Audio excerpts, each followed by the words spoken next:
Girl, do you know her before this time? Yes, sir. Huh? Yes, sir. You know her. Who is she to you? She was like my uncle's daughter. There is the popular saying that a man's worst enemy is within his household. That summarizes the story of this young man who is alleged to have murdered his neighbor and uncle's 8-year-old daughter in cold blood. The 200-level undergraduate of the University of Port Harcourt Uniport allegedly murdered the victim in his apartment in Eliozu area of Port Harcourt before cutting off her body parts. But luck ran out of the suspect on his way to dispose of the corpse in the early hours of the morning. Driven by his desire for material wealth, the suspect confessed to have ventured into killing for ritual purposes to get rich quick. What is inside this cup? The sense organs preserved in alcohol. The sense organs preserved in alcohol. That's the eyes, the tongue, and what again? The nose. The nose is also here. What other organ is here? The tongue. The tongue is here. The eyes, the nose, and what? And then the skin.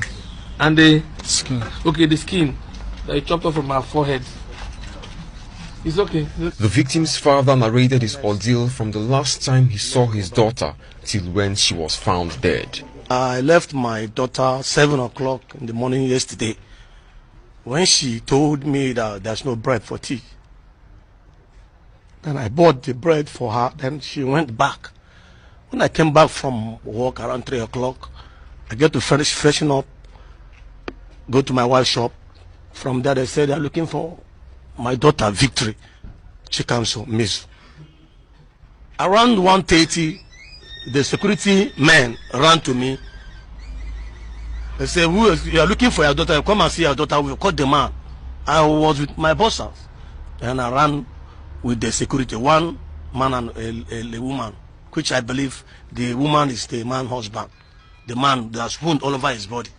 They said they've caught the boy, and the boy was carrying a load around 10 minutes past 1 in the morning with the sack bag.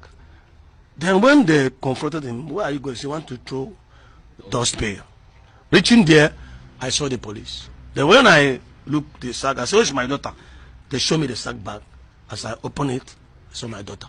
But few hours later, the grief of the victim's father and other relatives was further compounded. From the River State Police Command, the suspect was moved to the Criminal Investigation Department from where he escaped. He was taken for statement. After his statement, he was being taken back to the counter where he will be detained. It's a space of about 50 kilometers between the counter and the interrogation room. He just took to his heels. And the IPO, we found that instead of handcuffing him, he did not handcuff this guy. That gave him an opportunity to run and escape. So we have launched a manhunt for this hoodlum, and by the grace of God, we'll get him as soon as and later. It's an individual negligence. We agree there is negligence on the part of the IPO. The IPO is undergoing a ordeal trial. He will be tried, and punishment will be apportioned to him. The police has, however, reassured the public that the fleeing suspect will be rearrested soon. I want to appeal to members of the public. We have been doing it. We have been arresting a lot of criminals, kidnappers, those who have been killing people, beheading them. We paraded them here. So this is, I think, people should understand with us is a human error. We admit the mistake. And though individual mistake, not a collective mistake, is just centered around the IPO. And we are doing everything possible to arrest this hoodlum. And I assure you we are going to arrest him. People should have confidence in us. They have seen what we have been doing in the past, and we will continue to do it. We will continue to ensure that there is security and safety for all residents of River State. The police has also appealed to members of the public to assist the command with any relevant information that can lead to the arrest of the suspect. Meanwhile, based on confessional statements earlier made by the suspect, the police says it is on the trail of other members of the syndicate involved in ritual killings in River State.